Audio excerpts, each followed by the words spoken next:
নদী থেকে এভাবে পানি বয়ে আনতে বড্ড কষ্ট হয়। আর যদি আমাদের নিজেদের একটা সেচ পাম্প থাকতো তাহলে কি ভালোই না হতো। হবে রে ভাই, হবে।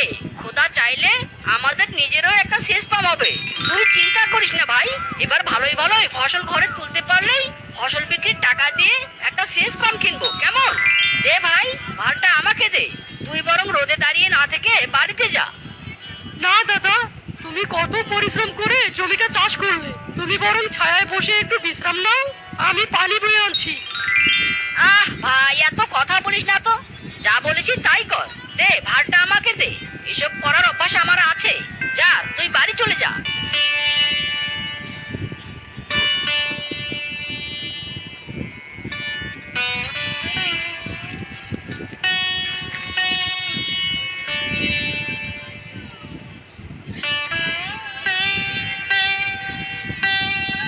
ও, এটা তুমি কি করছো? মাছের মাথাটা আমাকে না দিয়ে ভাইকে দাও। আমি অনেক খেয়েছি। ওকে দাও বউ, ওকে দাও। আরে ভাইকে কত ভালোবাসি। এমন ভাই যদি প্রতি ঘরে ঘরে থাকতো। সারাটা দিন পরিশ্রম করো, খাও, ভালো করে খাও।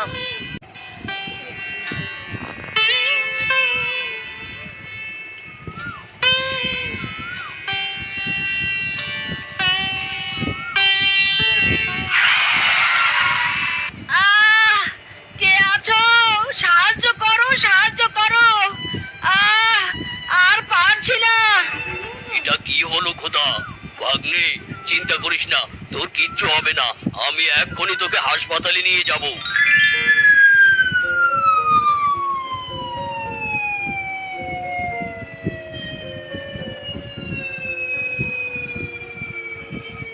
মিসেস শেফার, আমরা খুবই দুঃখিত। অনেক বেশি ইনজুরি থাকার কারণে রোগীর একটা পা কেটে ফেলতে হয়েছে। না, এ হতে পারেনি। ওগো, এ তোমার কি হলো গো?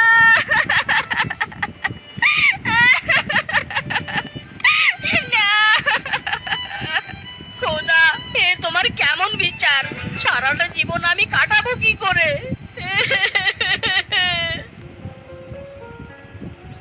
ভাই ফিসকে, কোথায় গেলি?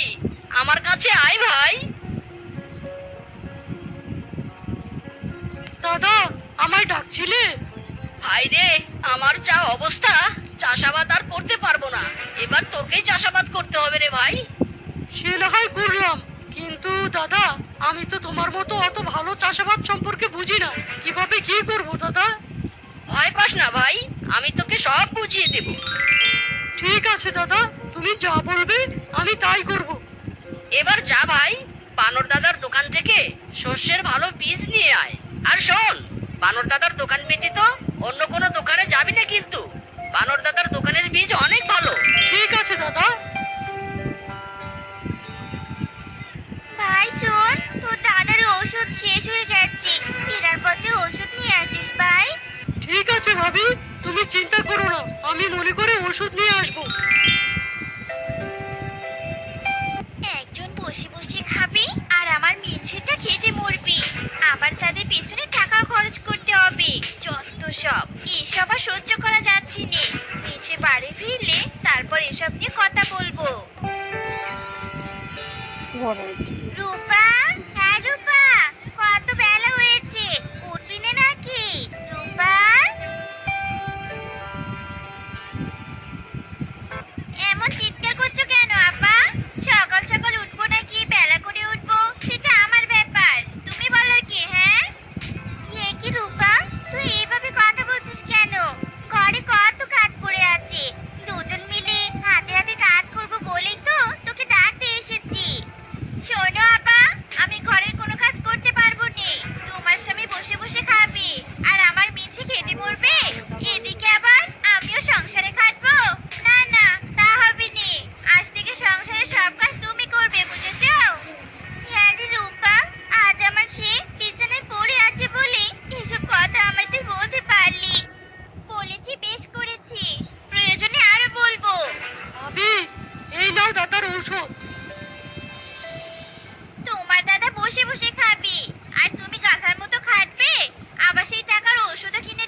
আমি সব জানি বউ, ঘর থেকে আমি সব শুনতে পেয়েছি। কেঁদো না বউ, কেঁদো না, সবই আমাদের কপাল। আজ চলতে ফিরতে পারি না বলে এমন দিন দেখতে হচ্ছে বউ। ওগো, এভাবে আর কতদিন চলবে গো? খোদাকে মুখ তুলে চাইবে নে। এ কি বউ, কোথায় যাবে তুমি? হয় সংসার আলাদা হবে, নয়তো আমি বাপের বাড়ি চলে যাব। এক ভাতে আমি আর খাবো নে। তোমাকে জমি ভাগ করতে হবে, নয়তো আমি আর এখানে থাকবো নে। এই বললুম। দাদা, আমি জমির ভাগ চাই। এখন থেকে আমরা আলাদা খাবো। আমার ভাগের জমিতে আমি একাই চাষ করব। তোমার জমি চাষ করতে পারবো না আমি। এসব তুই কি বলছিস ভাই? এত বড় কথা কেন তুই বলতে পারলি? বউ, চুপ করো তুমি। ও যখন জমি ভাগ করতে চাইছে তাহলে তাই হবে। সত্যি তো, ও কেন আমাদের জন্য শুধু শুধু পরিশ্রম করবে? ভাই, তুই জমি ভাগের ব্যবস্থা কর, আমার কোনো আপত্তি নেই।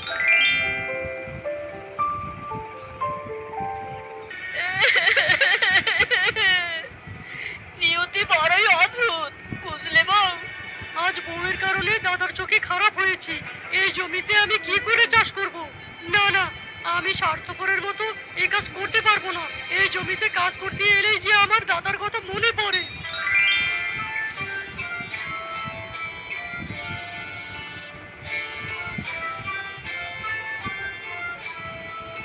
বউ, জমিতে পরিশ্রম করতে আমার আর ভালো লাগে না। আমি শহরে যাব আর সেখানে কাজ করব। মাসে মাসে তোমাকে টাকা পাঠাবো। আচ্ছা বেশ, তবে তাই করো।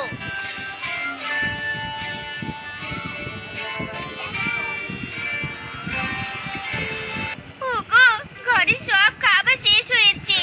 টাকার অভাবে তোমার ওষুধ কিনতে পারছি নে। কিভাবে কি করব আমি, তা কিছুই বুঝতে পারছি রে গো। হ্যাঁ বউ, আমাদের ভাগের জমিখানাতে একটু চাষাবাদ করলে কোনো রকমে খেয়ে পরে দিন কাটাতে পারতাম। আমি মেয়ে হয়ে চাষাবাদ কিভাবে করব বলো তো? ওসব কি আমি বুঝি? শোনো বউ, বেগুন খুব সহজে চাষ করা যায়। তুমি না হয় জমিটুকুতে বেগুনের চাষ করো, খোদা নিশ্চয়ই মুখ তুলে চাইবে। আচ্ছা ঠিক আছে, তুমি যখন বলছো তাহলে তাই করে দেখি।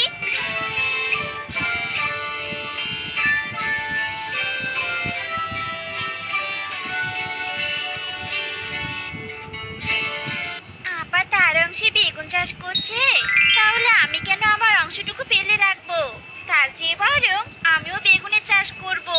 বেগুন বিক্রি করে অনেক টাকা লাভ করা যাবে।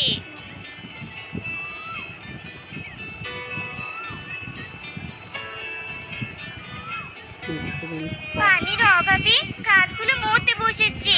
পানি না দিলে যে আমার সবগুলো বেগুন গাছ মরে যাবে। ওই তো মোড়ল সাহেব যাচ্ছে। মোড়ল মশাই, দয়া করে আপনার সেচ পাম্প থেকে আমার জমিতে একটু পানি দেওয়ার অনুমতি দিন।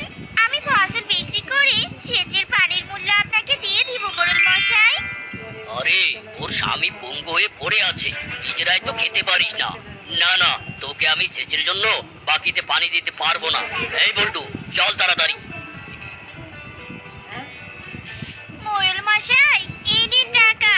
বল্টুকে বলে দিন বিকেলে যেন আমার খেতে সেচের পানি দেয়। ঠিক আছে ঠিক আছে। এই বল্টু, বিকেলে সেচের পানি দিয়ে দিস। ঠিক আছে ওস্তাদ। খোদা, গরিবের কষ্ট কেউ বোঝে নে, কেউ চায় না গরিবটা ভালো থাকুক। এখন তুমি আমার একমাত্র ভরসা খোদা, তুমি একমাত্র ভরসা। ওরে বাবারে, মনে হয় এক্ষুনি ঝড় উঠবে।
হচ্ছে বউ, তুমি ভালো করে বেগুন গাছগুলোর যত্ন নিও, কেমন?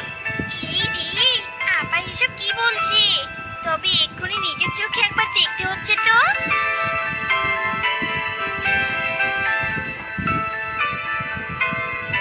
এ কি, বেগুন গাছগুলো জ্বলে না গিয়ে এত ভালো হলো কি করে? না না, এটা আমি কিছুতেই দেখতে পাচ্ছি না। এদিকে আমার ক্ষেতের বেগুনগুলো দিন দিন রোগা শুকনো হয়ে যাচ্ছে, আর আপার চাষের বেগুনগুলো কত ভালো স্বাস্থ্যবান। হাত গুটিয়ে থাকলে আর চলবে না, কিছু একটা করতেই হবে।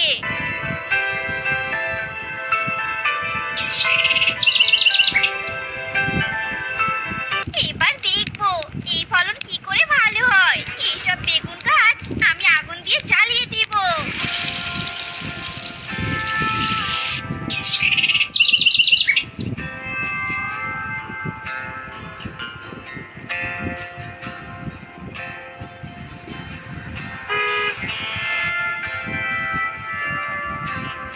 আহ, বেশ বাম্পার ফলন হয়েছে দেখছি। এমন সুন্দর তরতাজা বেগুন চোখ বন্ধ করে নেওয়া যায়। দাদা, এই বেগুন কিন্তু কেজি প্রতি 20 টাকা করে দিতে হবে। ঠিক আছে আপা, ভালো জিনিসের দাম একটু বেশি হয়, কোনো সমস্যা নেই। বেগুন তো অনেক সুন্দর হয়েছে, আমি আপনাকে প্রতি কেজি 20 টাকা করেই দেব। এই নিন আপনার টাকা। এই যে পাইকার ভাই, একটু এদিকে আসেন না। আমার ক্ষেতের এই বেগুনগুলো বিক্রি করব, কেজি প্রতি কত দিবেন ভাই? এমন রোগা আর শুকনো বেগুন কত আর দাম হবে? প্রতি কেজি 3 টাকা করে দেব, বলে দিয়ে দিন। কি, মাত্র 3 টাকা কেজি? এটাই অনেক বেশি হয়ে যায়। জান আপনি, এই দামে আমি কিছুতেই বেগুন বিক্রি করব না।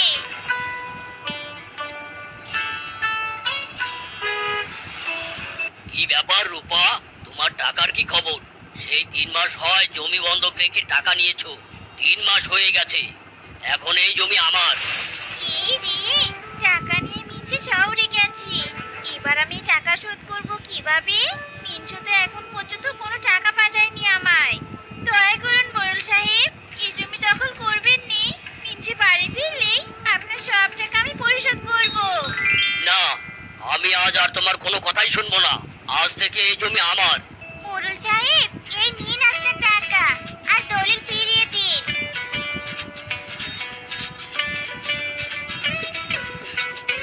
আমাকে ক্ষমা করো আপা, তুমি সাহায্য না করলে আর জমিটা হাতছাড়া হয়ে যেত। পাগলি, চুপ কর, এত কাঁদবি নে। আপনজনের বিপদে আপনজনই তো এগিয়ে আসবে, তাই না? এটাই তো নিয়ম।